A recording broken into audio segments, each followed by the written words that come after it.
Hi there, and welcome along to the Gersnet Podcast, a totally free Rangers podcast that is made by fans, for fans, and where the content is always absolutely free. And as we say every week, guys, it's not just the podcast that we have here at Gersnet, but please do head over to the website at gersnet.co.uk, where you can also find a friendly discussion forum, loads of articles, previews, reviews, and the like. If you're joining us for the first time here on Gersnet, then please do give us a like and a subscribe, maybe give us a wee comment, which will help us to grow. We have just tipped over the 4,000 subscribers mark on YouTube, so thank you very, very much for your support. It's massively appreciated. Like I say, if you are new to us, we go out live every Sunday at 9:30 p.m. If you're joining us live, then welcome along. If not, the podcast is available for download every Monday, and that's on Acast, iTunes, YouTube, Castbox, Stitcher, Spotify, wherever you get your podcasts. But if you want to see us with the cameras on, as we are tonight, you can see what we look like as well as what we sound like. You'll have to head over to YouTube for that. I think that's most of the bump done. My name is Ross Bennett. I'll be your host this evening. We have two very, very capable guests joining me this afternoon. First up is your friend and mine, David Wren. David, good evening. How are you? Yeah, good, thanks. Today's result helps that, but I'm a bit concerned about these cameras now because this lockdown thing looks like it's going to go on a bit longer, and last haircut was the middle of December, and I'm fearful about what these cameras mean for the future. I was going to comment on the hair because it's getting a wee bit on. I was thinking you might need a Ryan Hedges hairband. I think when it comes to hair, I think you maybe just keep your opinions to yourself. You don't want me to come for that, do you? No, that's okay, actually. It's getting long, but I mean, no, we're fine. We're the young team, so ours is still growing. Actually, possibly no longer a member of the young team, but certainly not struggling in the hair department is our other guest, Stewart Weir. Stewart, how are you this evening? Yeah, good evening. Action man here, as my barber used to call it. I had the same guy up until a couple of years ago when he retired. I had the same guy cutting my hair for the best part of 60 years. He seemed to make a pretty good job of it. And every time I used to go in, he used to grab it and used to pull it and go, fantastic. No, I wouldn't have expected you to have had 60 years worth of haircuts in you. I mean, that way I must have been cutting your hair from day one. Quite literally, aye. Well, this year will be 62. So, it's from my first haircut in Campbell's in Hamilton, in Campbell Street in Hamilton, when I used to sit in the sort of the beam that you used to put across the arms of the actual chair to bring you up in height. I still ask for that, but I don't get it anymore. No, there's a lot of places that you can find Rangers related content, loads of podcasts, loads of radio shows and that, but you're never going to find anywhere else that will talk about getting your hair cut in Campbell. Gents, there's quite a lot to talk about. Obviously, I think it's the first time in about 18 months that Rangers have only played one game in a calendar week.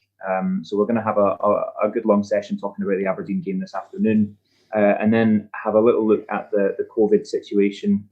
As I say, we go out live on a Sunday night. It is currently 9:30 as we're talking. At the moment, there has been some news on the COVID front in the last sort of 4 or 5 hours. I'm sure it will develop over the coming days, but we'll take a wee look at that and see what it might mean for Rangers as well. But the only place to start today is Pittodrie. Stuart, you've got your face up on ice at the moment, so we're going to start off with your good self. Always a tough place to go, Pittodrie, especially coming off of an Old Firm victory. Very important to get a win. And I don't know about you, but the start of that game, I was a wee bit nervous. I thought we started slowly, and Aberdeen started with a bit of hunger and a bit of tempo, and we're quite intense. And it wasn't an easy first 10 or 15 minutes. The red card comes along for Ryan Hedges in the Aberdeen, the Aberdeen wing back. Did that change the game? There seems to be a wee bit of a narrative that the red card changed the game today, or do you think that Rangers were kind of growing into that one?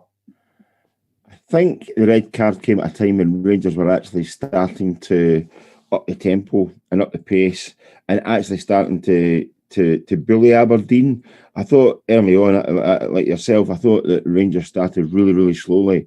Morelos himself was a guy who almost in an instant summed that up by not really having an effort in goal, not really troubling the goalkeeper, when really should have been either pulling out a better save from the goalkeeper or bursting the back of the net. It looked as if he was a guy who started the game, but neither his mind or his heart is in it.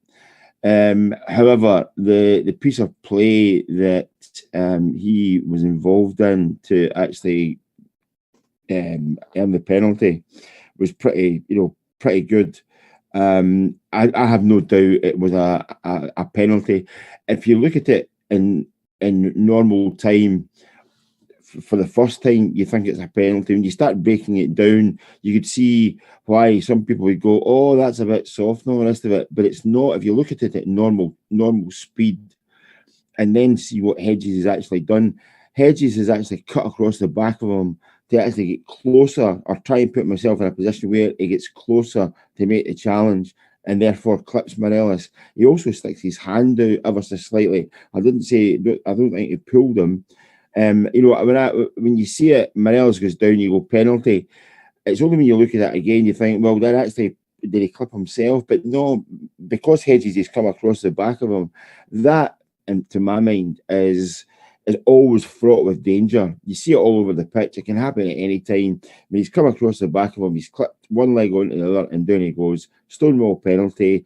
The referee takes a decision. It was a goal-scoring opportunity and gives him a red card. I think you're splitting hairs, really. If you'd only been booked, you'd have been crying out for a red card. The fact he gets a red card, people are then immediately spring to his defence.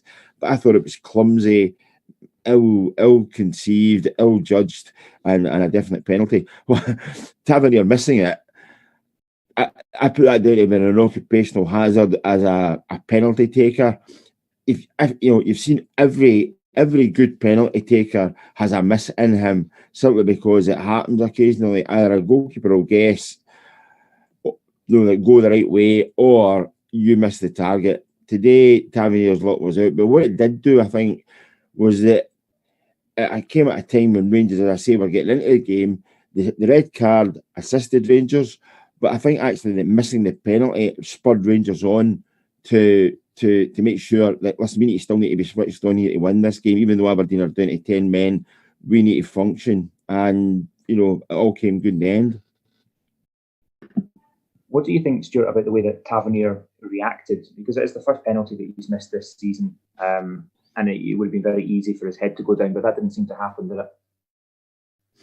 No, listen, I think the very fact that you are assigned to be the team's penalty taker, he misses one, and everybody says, "Oh, that's we need to look for a new penalty taker."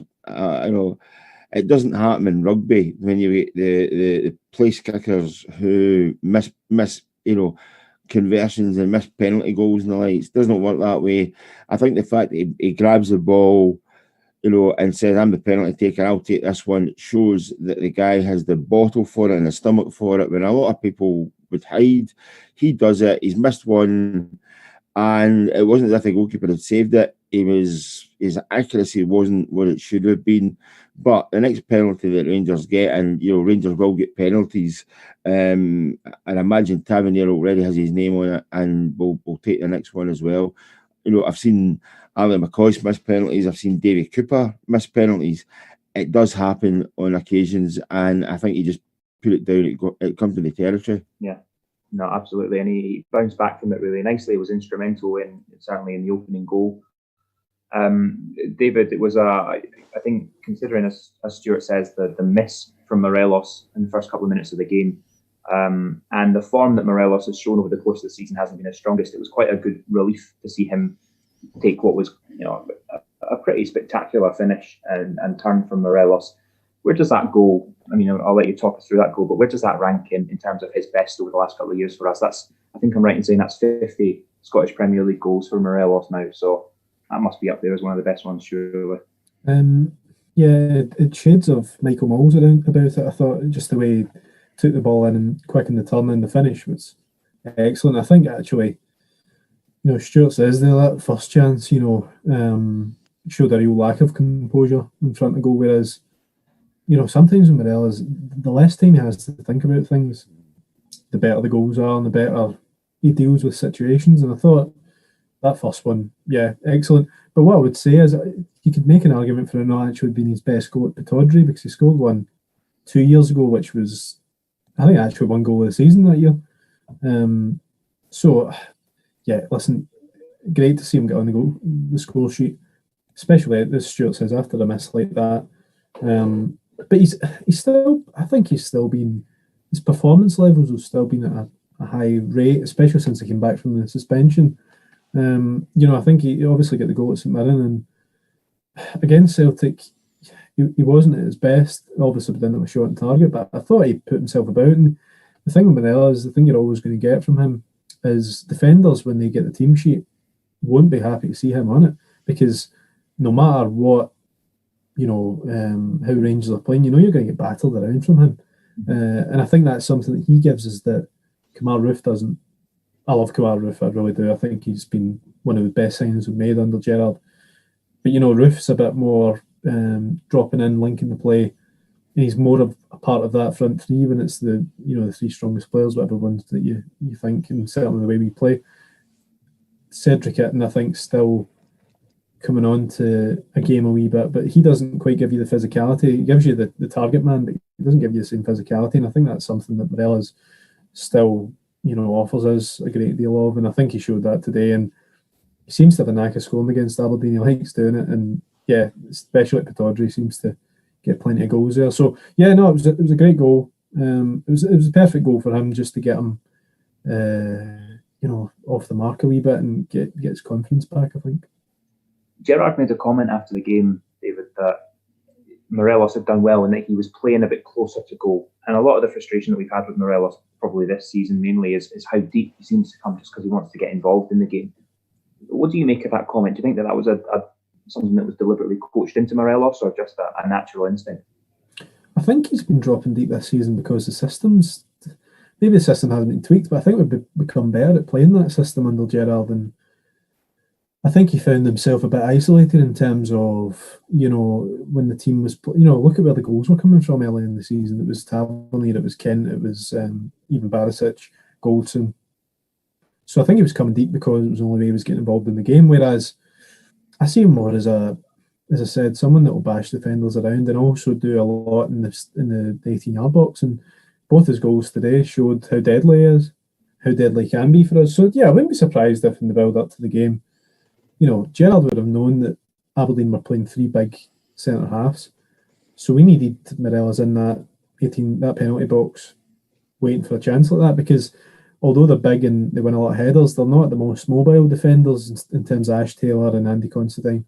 So to get him in that box and get him when he's back to goal, that's where he's at his best. And I think rather than it being coached into him, I think the instruction will have changed, because, when we're playing really, really well in that stretch before Christmas, we were playing really well in a system that, Morelos wasn't getting the balls in. He's back to goal the way he did today. And I think it just has to be changed accordingly as to who you're playing, because we knew it was going to be a physical battle today. Turned out that way. We'll obviously come on to some of the other instances in the game in terms of physicality. But yeah, I thought it was good. I felt like he's done well throughout the season in terms of just bringing more to his game. And if 2 goals today, and hopefully that is what he needs to get more on the board. And obviously Motherwell next week, another physical team, so that should play to his advantage. Yeah, I think you're absolutely right. Stewart, the second goal from Morelos was actually, relatively similar. Again, very nice, intricate build-up, a wonderful little flick on from Ryan Kent, which I think possibly went unnoticed first time, and then you see it at the replay slowed down in different angles. It was a really deft little touch. Obviously, we're now entering a period whereby it looks like we're going to lose Kemar Roofe for a few weeks. I think he's struggling with a quad injury, apparently. So how important is it for Morelos to find form? We've spoken a lot this year about Rangers having goal-scoring threats from around the pitch, but with Roofe being out and with Itten being kind of slowly blooded into the team, how important is it for Morelos to find some confidence going into this next stretch of games? Yeah, I mean, Morelos has been a fixture, hasn't he, in the Rangers team? But he's a different kind of fixture now. I'm always quite amused when the likes of Sky or whoever it might be put up the Rangers team and then show you the formation as being 4-3-3. I don't really see it. I've never actually seen it as Rangers playing 4-3-3. I think it's maybe sometimes 4-3, but in front of that it could be 4-3-2-1 or sometimes 4-3-1-2, depending on where people actually come into play. And the fact that Morelos drops back and picks up the ball and becomes more integrated into the type of play, he's not isolated because he's an out-and-out striker. He does get involved, and he gets involved in such a way that Rangers play. And I don't think many people, if anyone, has actually picked up on this. Probably the closest to doing it was actually St Mirren, who basically said, this is where Rangers play through down the right. This is how we're going to put a stop to it. But Rangers always have a lot of players playing together, almost like a wall, like a big wing right across the pitch, where they play from side to side and then go forward. They don't have somebody isolated. And I think because Morelos is coming in and joining in, it makes him more of a team player. The two finishes that he's had, the first one was superb. And I would say, and this might sound a wee bit daft, but his two shots on target, he knew where he was putting them for a change, or he looked as if he knew where he was putting them. The first one, he knew that if he hit it back across at an angle, back against himself, he knew that the goalkeeper and the defenders were going in a certain way. Therefore, he probably opened up more of the target to himself. And I thought the second goal as well, he's quite cute and quite clever at how he positioned the shot. So, I've always been, wanting to jump on Morelos, and I was ready to jump all over him again when he first. The first miss that he had, but he came onto a game, and he will be important going forward over the next couple of weeks. Yeah, you're absolutely right, and it shows the squad depth. Obviously, it shows that Gerrard was right to bring in additional cover up top. So it's such a crucial period, as we've all spoken about, this January-February period. It's not a bad time for him to find his goal scoring form again. Now, David, I'm glad that it's worked out that I'm asking you this question, because obviously you're Gersnet's resident bruiser. To me, it's hardly look, he's not exactly a cultured footballer. Do you think that he's lucky to stay on the pitch today? I mean, not that he stayed on the pitch much longer after that tackle, but studs up above knee height, and he walks away with a yellow card. What did you make of that incident? Well, before that incident, I'd actually I was working today, and while I was watching the game, I'd messaged a Aberdeen supporting colleague. I can't believe he plays for Aberdeen. I really can't believe it, because he was. Listen, I've got nothing against the guy personally, nothing like that, but he's not a football player. He's just, a battering ram. And the fact that if we believe the rumours that Aberdeen were in for Eamon Brophy and were outbid by St Mirren, and they're paying him the money that could have gone to Brophy, if I was an Aberdeen fan, I'd be asking serious questions, because I just don't see what. And I know McInnes gets he's not a well liked person among the Rangers support for obvious reasons, but Aberdeen they've always given us a game. They're a decent side. You can't deny that. Where he fits into that side, he was just as if he was on there to knock our defenders about, and it proved to be the case, because it wasn't very, it was an easy one to get wrong for John Beat. It was only a high foot waist height, There was nothing incriminating about it. No, I mean, it was perfectly legal, karate kick. But when I saw it in real time, I thought that could be a red. And I did think, and I think with refereeing in general, especially without the benefit of VAR or whatever, I think often there's a psychology, and Stewart, you'll probably know this from covering games over however many years, but there's always a psychology in games, usually when there's fans there, though, that if you've sent a player off and then something like that happens, you're always really going to give the second player the benefit of the doubt, because you send two players off within. I'm not saying it's nothing other than just the psychology of refereeing, which I don't envy. That's a tough job, but I think there's maybe a wee bit of that thinking. Right, I've just sent one of them off. But he also needs help from his linesman, because the linesman gets a better view of that. Fourth official as well has got to have a good view of that. And I thought he was lucky. He was lucky to walk away. In fact, no, that's not true. Barisic was lucky to walk away, and Barisic was lucky that he'd got his leg in a position that didn't put it in serious danger. It was a poor challenge.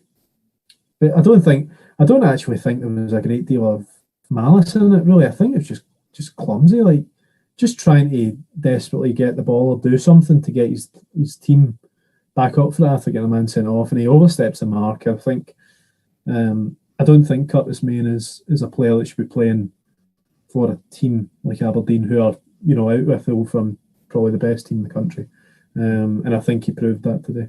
But I think David, not disagreeing with you, but I honestly think maybe you're giving Aberdeen too much credit for the type of team they actually are. No, maybe. There's maybe you know, if you look at, say, the red cards that Aberdeen have picked up and some of the challenges that Aberdeen players have been involved in over the last couple of seasons, they are a physical side. They don't play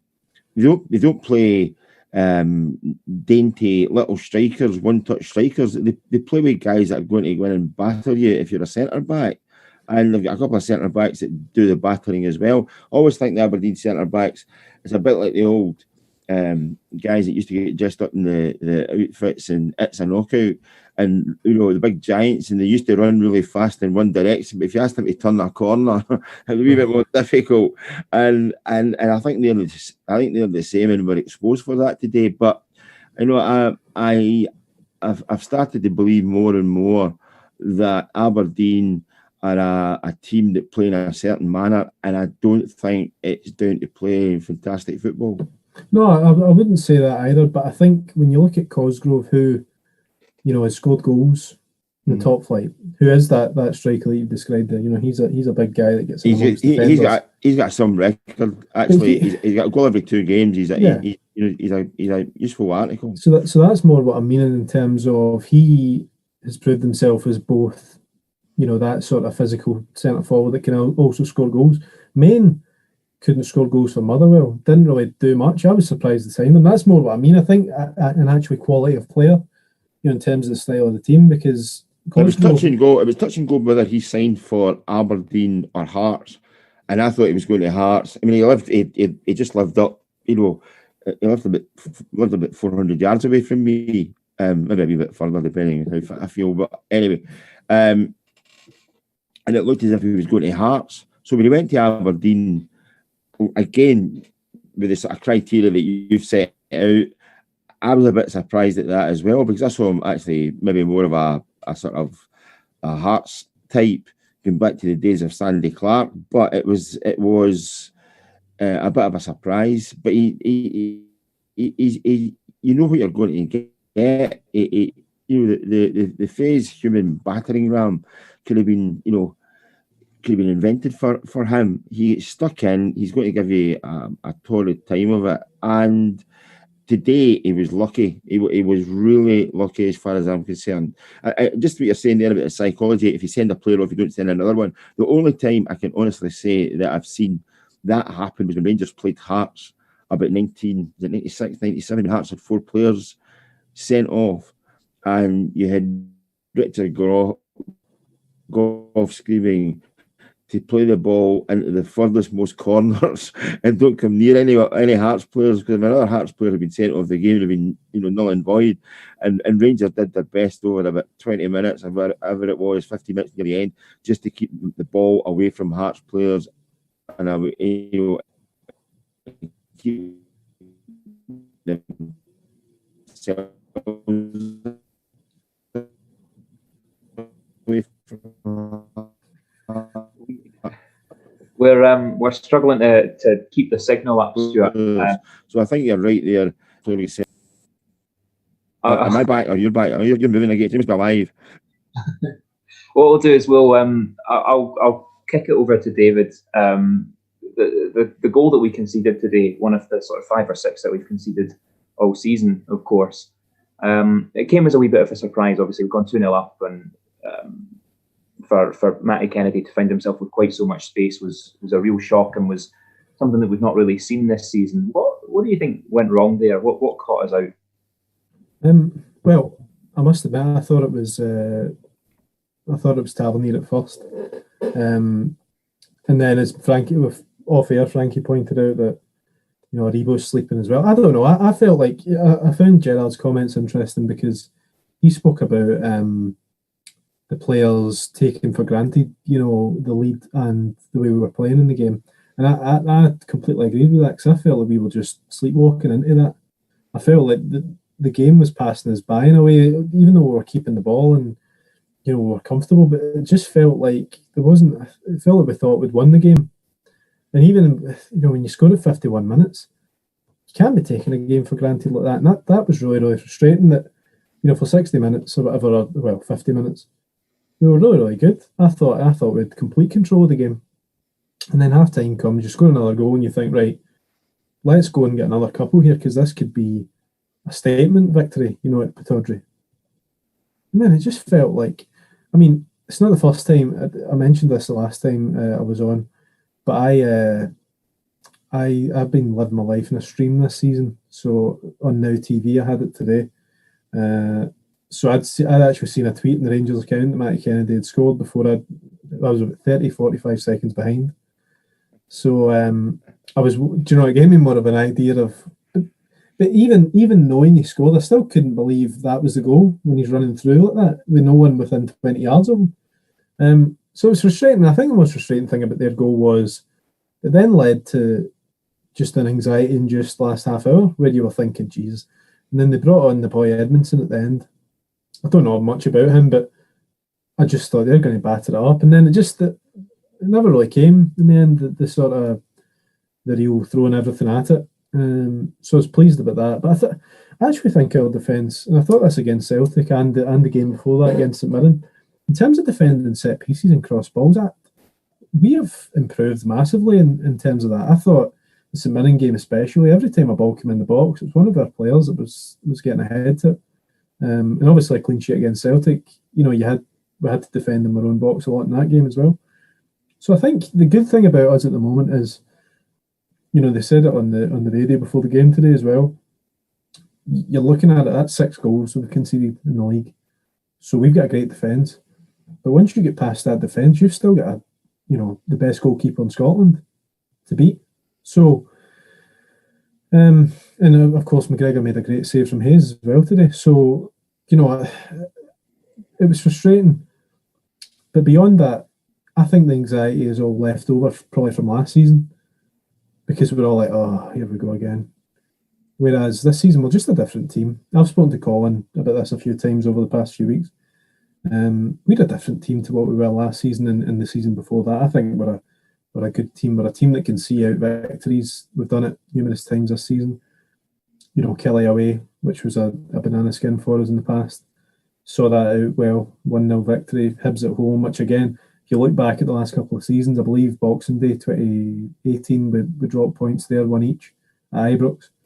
And then at Aberdeen at Pittodrie, that's another one that's been a banana skin. And really, we were comfortable. I can't really remember them having many chances. I think they had any chances, if I'm right in saying that, after they scored. So we seem to have a knack for seeing out results, and it's really good to see, because for how many years have we been thinking, Jesus, every time we concede a goal, or we're going to concede another one, and that's even under Gerrard. So no, I was pleased in the way I get more, actually weirdly get more satisfaction out of those grinding out victories than I do if it was 3 or 4.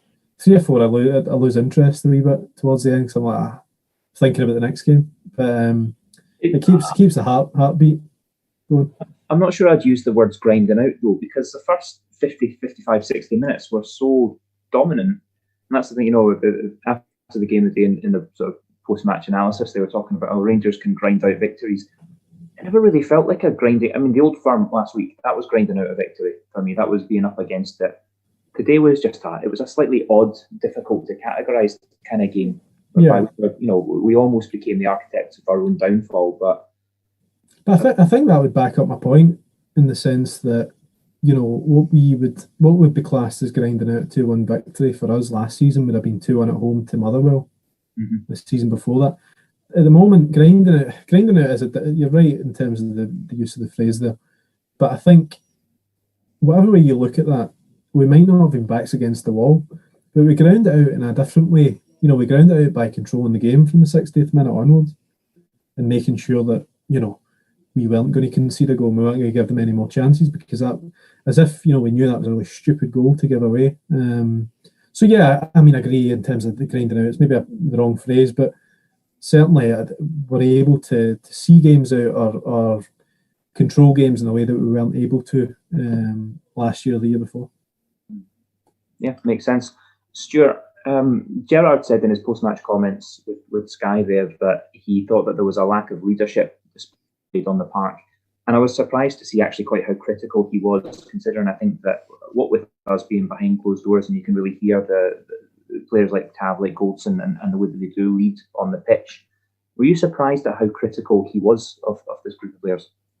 No, not really, because I've said it myself for months. In fact, the entire season, and probably going into last season as well.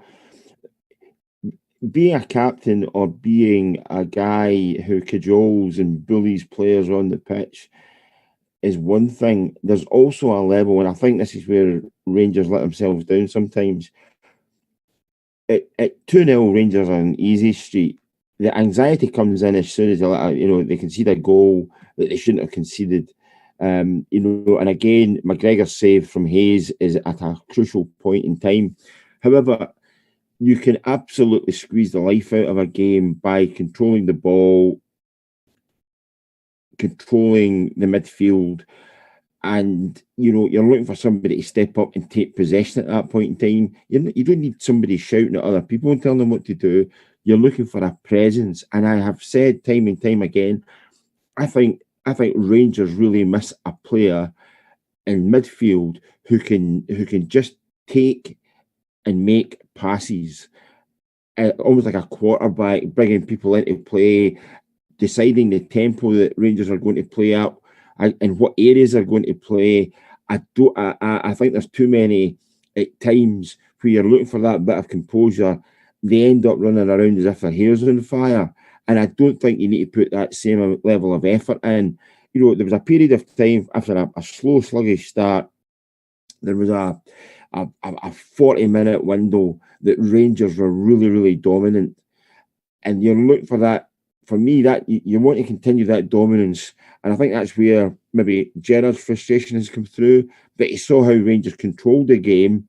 And then all of a sudden they're not controlling it. Okay, Aberdeen maybe didn't make any more chances after they'd scored, but the fact that they'd scored, there was that anxiety level was raised, and a mistake. And I'll be honest here.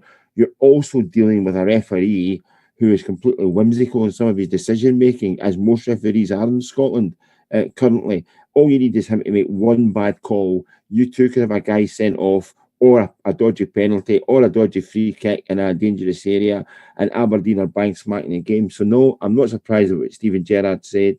And also, it might be a rocket up the backside of one or two of them to say, listen, that's great, you've done well, but you need to be playing for 90 minutes. You need to be absolutely on your A game right through that 90 minutes. And there were times yesterday going from the Morelos miss right at the start, right through to the end of the game, where there were periods of time where you actually said to yourself, these guys need to get their game head switched back on again.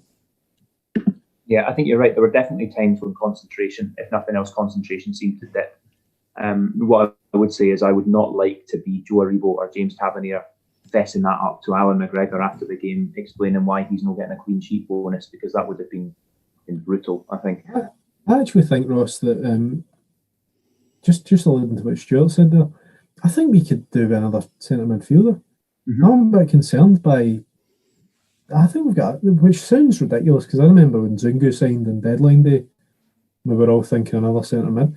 See now, when you look at it, there's no one on the bench really that can. So look at today, where Hadji and Aribo start with Davis and Kamara. Then you're looking at Zungu, who, has been the one that's come on and helped to see out games. I think we need, I'm not saying him, but someone like Lewis Ferguson or Alan Campbell at Motherwell, who know the league, are good operators in the league and can come on in games or start games. I think I really like Alan Campbell at Motherwell, and I've liked him kind of since the start. I saw him play a few times his first season. I think he's a player who would fit in quite well. He's a nice footballer, maybe fit in quite well to our midfield. But I think now the window's open. We are still going to be out. What looks like six weeks potentially, and Jack, only just coming back. I still feel we're a wee bit short because Aribo and Hadji as well don't offer you perhaps the same protection that Arfield and Jack do. So I don't know if we'll go in the market this month, but I think if we were going in, that would be a position for me that we're a wee bit short in. I think the Rangers squad it's a very good squad now, but you're looking at a whole bunch of guys that are very specific in the wee places, the wee bits of the pitch that they play in. You look at, say for instance, Roof, the area of the pitch that he's going to play in, where Morelos is going to play, where like Kent is going to pick up the ball. You're almost looking for somebody who's a really broad brush in the midfield, who can turn up and pop up in different places.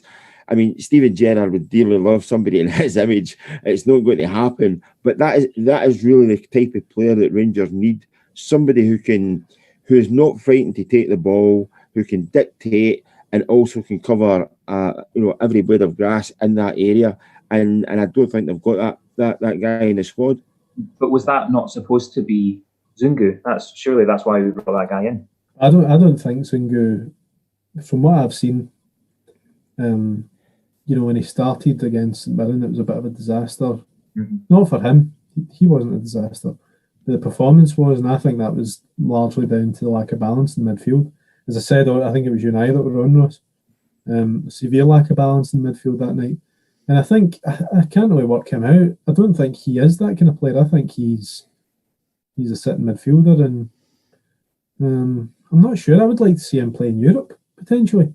I think he would offer us a bit of protection against the better sides in Europe. I don't know, though, because he's not played in the Europa League, so it's difficult to say on him. But I don't see him being that guy, especially the guy Stewart's mentioned. I think we're probably looking...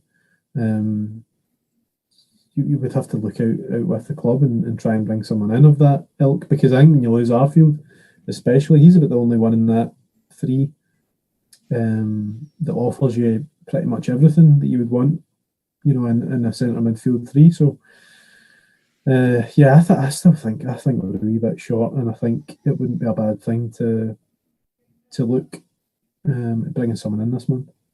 And also, great player as he is, Steve Davis is actually dropping further and further back. There are times where he's actually almost like appearing between the two centre backs to take the ball, but he's taking the ball in a position that he's so deep that he actually brings the opposition onto him. Therefore, he's quite literally making passes to the left and to the right. He's not actually going through the middle as he once was. He's not getting any younger, but I think basically we're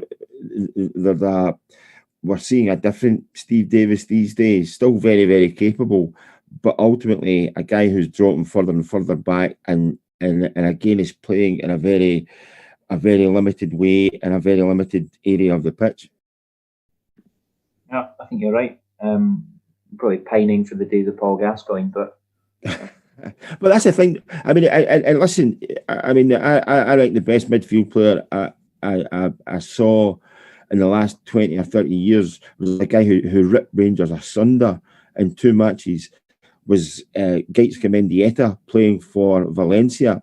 I mean, it was an absolute masterclass if you watch what he did over those two games. But you're in a completely different world. This is the I'm suddenly sounding like a guy who phones in certain radio stations and saying, I think we should just go for Dele Alli because he's not doing anything, without actually realising that Dele Alli probably is on the same money as about 7 players. So, but you're looking for somebody of that presence. And again, I think this is a test. This window is a test of the Rangers bank balance, but also a test of the scouting network and the talent spotting that Rangers have got it pretty much bang on, I would say. But I think this is to push them over the line this season. This is the next maybe signing or couple of signings are going to be really, really crucial. Yeah, I think obviously that's all caveated, as you say, with the Rangers bank balance. Mm-hmm.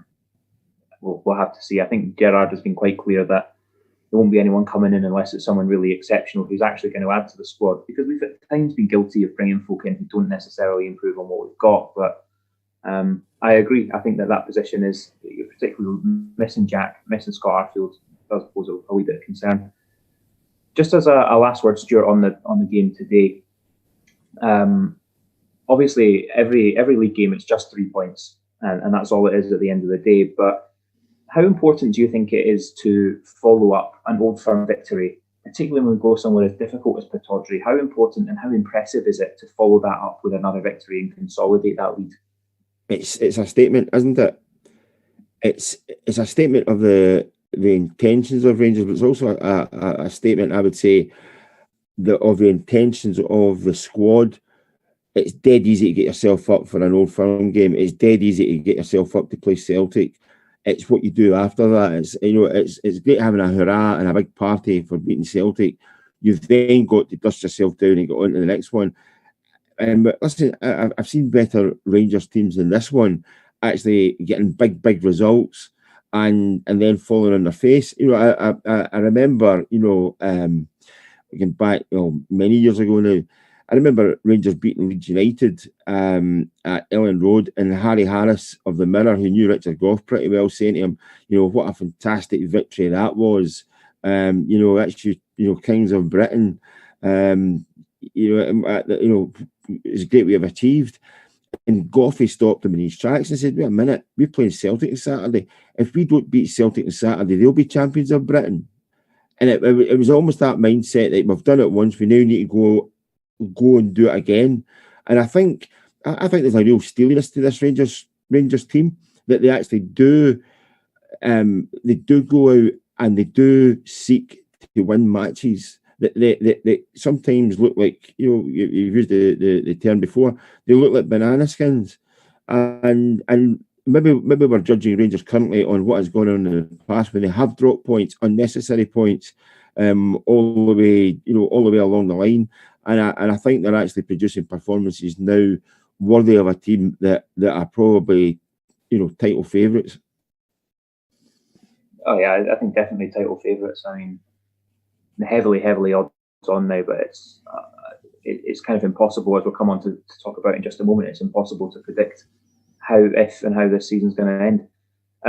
Gents, I think that probably wraps up. We've done a good 45 minutes there talking about Rangers versus Aberdeen today, which is obviously a massive victory for us. I'll just take a quick moment to discuss one of the supporters that we have here at Gersnet, which is www.rangerspicks.com, who we're very, very pleased to be working with. This is the new official Rangers Pick'em game, Rangers Picks, which is available for every Rangers match. We're actually just discussing off air that myself and Frankie and a few others of us here at Gersnet have got involved in this, and that all you have to do, log in, dead quick and easy to sign up, answer or make some predictions about the Rangers game. They'll ask you some questions like, do you think Tav will score? Do you think Kent will get an assist? How many tackles will Goldson make? Just choose your answer, and if you get more questions right than anyone else, ultimately you can win some money. There's a chap today on the Aberdeen game won £500, completely free to enter, dead easy. The more fans that play, the more money the club gets. So it's revenue upside for the club. Really good news. It is technically gambling, so please do make sure that you're over 18. Terms and conditions apply, and please do gamble responsibly. So moving on from that, David.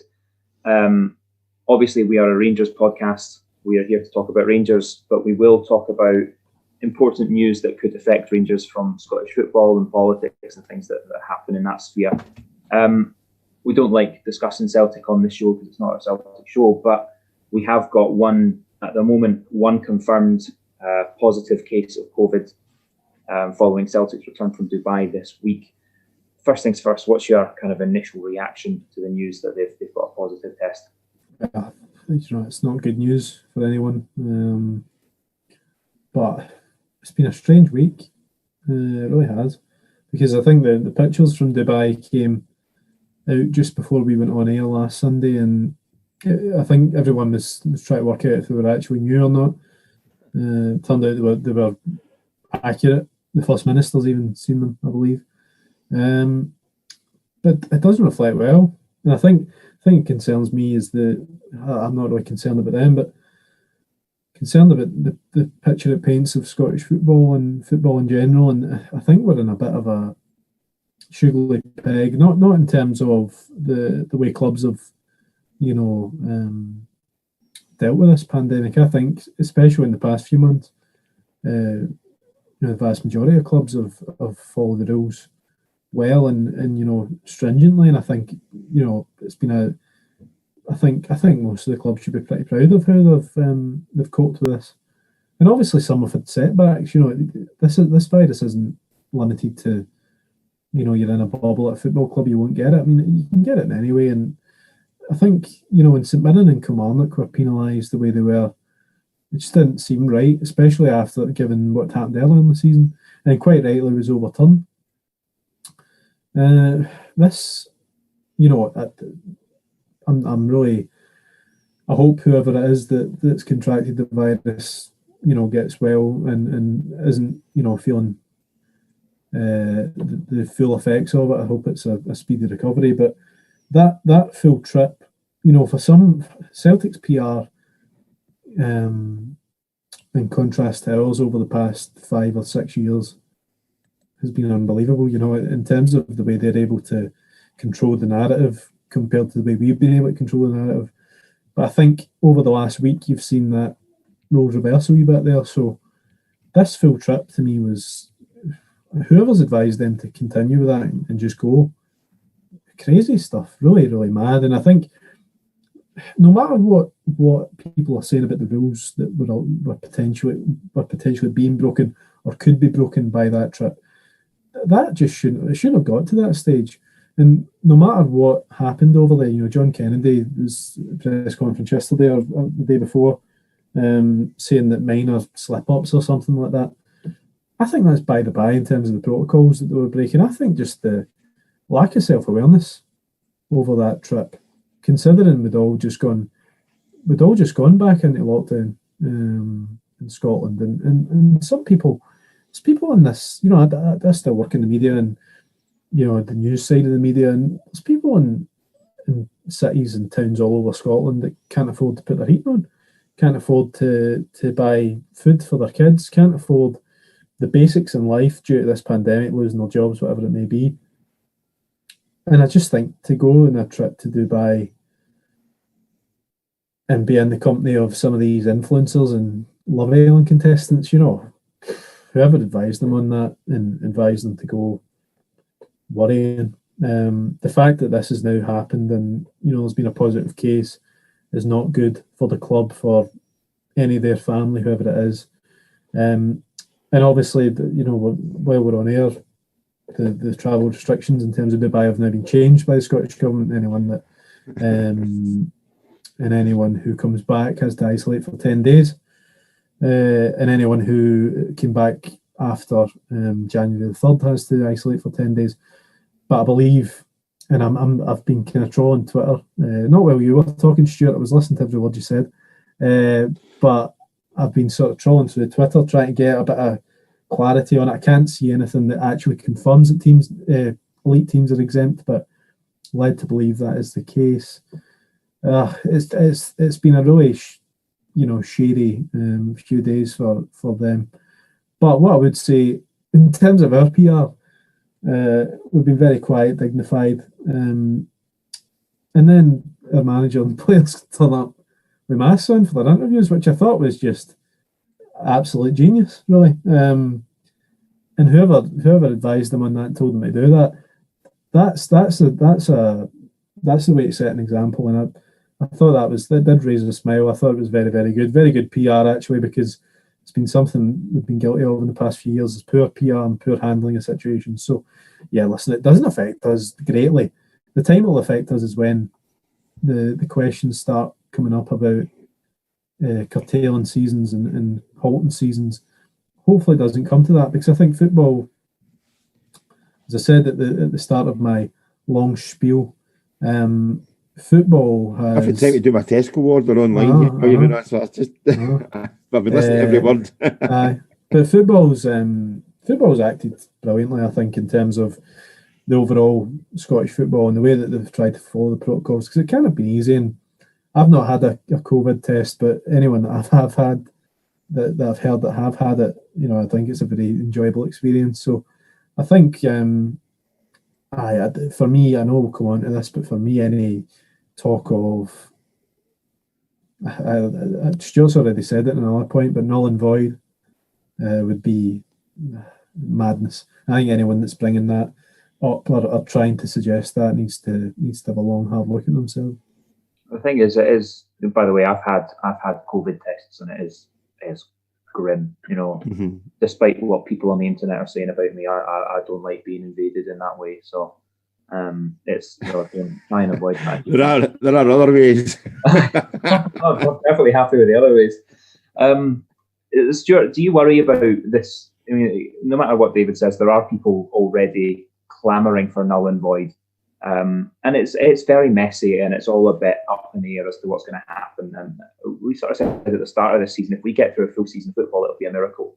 And actually, Rangers have done, I think, a lot of it because of the caution that Rangers have taken, but also probably a bit of luck that other clubs may not have had. Rangers have done well to get out of this, with I think just Helander,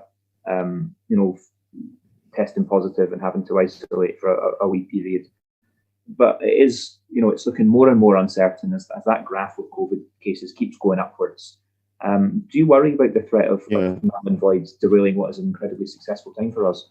Yeah, I do, for a number of reasons. And people will say, well, that's you typical skeptic, and typical of you to raise concerns that are not actually there. But if you look at the overall picture, and I'll go back to Celtic situation, I don't think they read the room.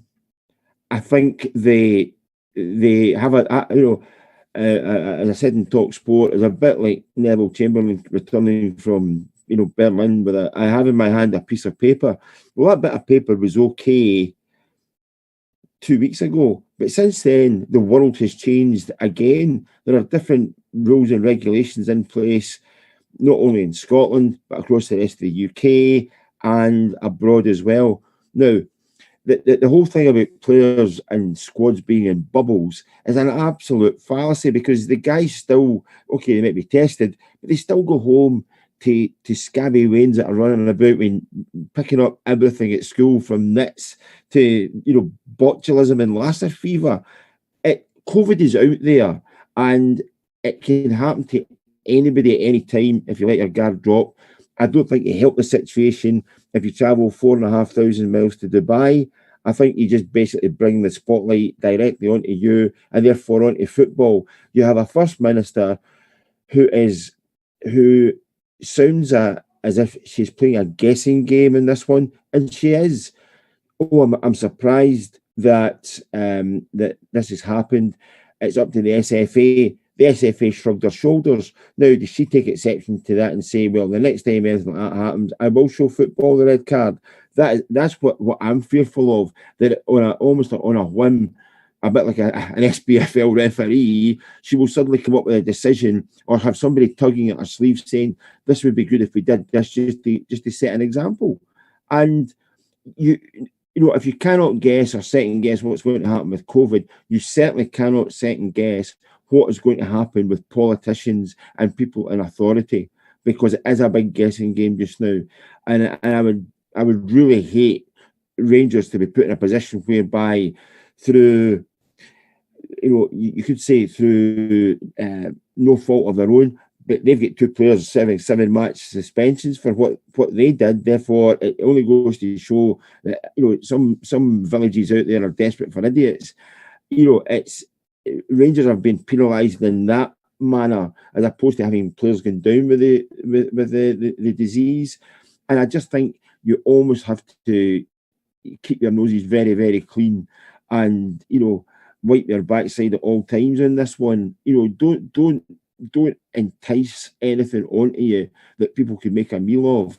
And I know some people might accuse me of that, but really I'm being overly cautious here, simply because, one, you don't know what's round the corner, and secondly, you certainly don't when it comes to decision makers or people on high. I mean, Celtic were in Dubai. All of a sudden, the Scottish government are coming out and say, "Aye, by the way, Dubai's off the menu. You can't go to Dubai, and these are the guidelines that we're now putting in place." It's almost like closing the stable door after the horses been away playing in the beach.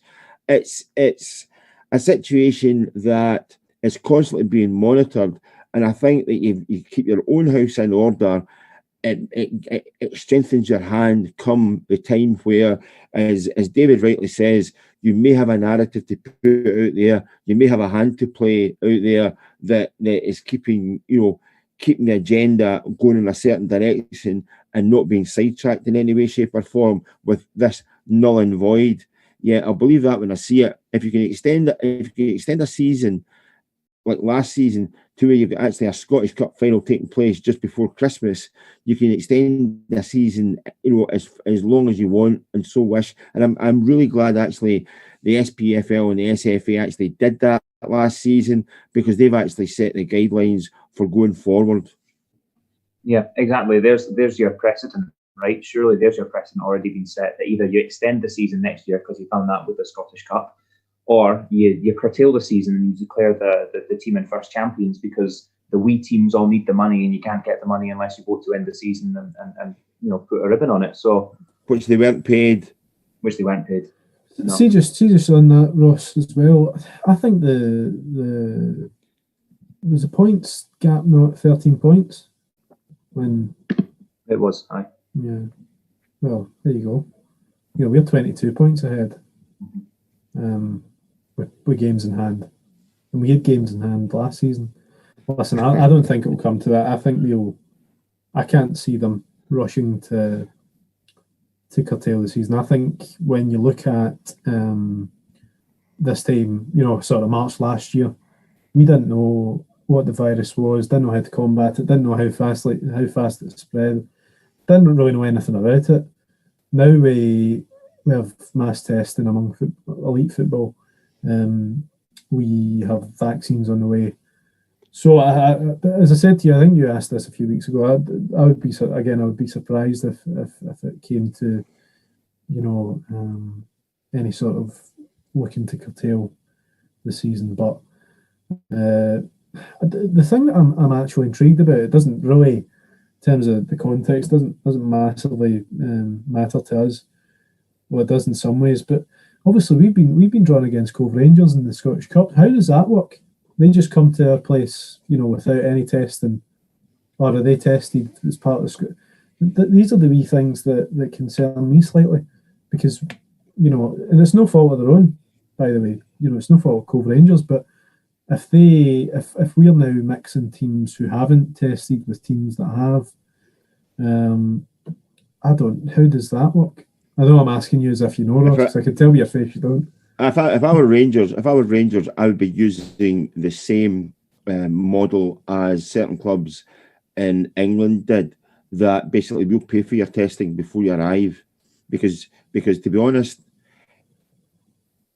there is more riding on the next 3 or 4 months for Rangers than there is for Cove Rangers and the health of their players. So just get them tested, pay for the tests. It'll cost you a few quid, but you'll gain that back in television money if you get into the next round of the Scottish Cup anyway, so it'll pay for itself.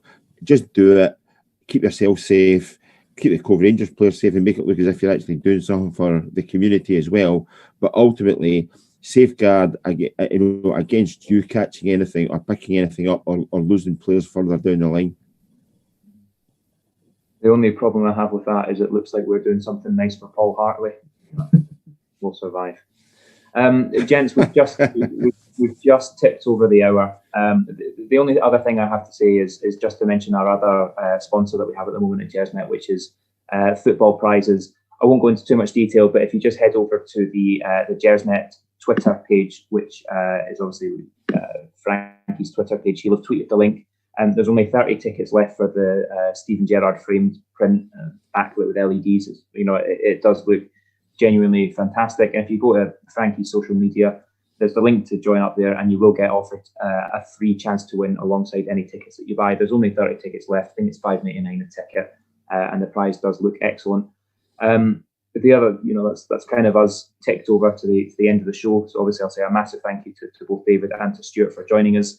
With all of the COVID news, obviously we're trying to keep up as quickly as we can. We're all sort of scanning Twitter and seeing what's going on. We know there's loads of rumours about who it is and the isolations that they might have to do. We're trying not to jump the gun too much on that, but hopefully what we've said isn't too badly out of date in the next couple of hours anyway. So thanks to David and Stewart for joining us and trying to keep on top of all of that with me. The show will be back, of course, regardless of what happens in Celtic's game tomorrow. The show will be back next Sunday for another wee look at how we've done against Motherwell. As I said at the top of the show, please do head over to the website at www.gersnet.co.uk for all of the discussion forum, the match reviews, the previews, and the excellent content over there. All that's left to say really is stay safe, everyone. COVID is still out there, as we say, so please do stay safe and look after each other. Thank you very much for joining, and bye for now.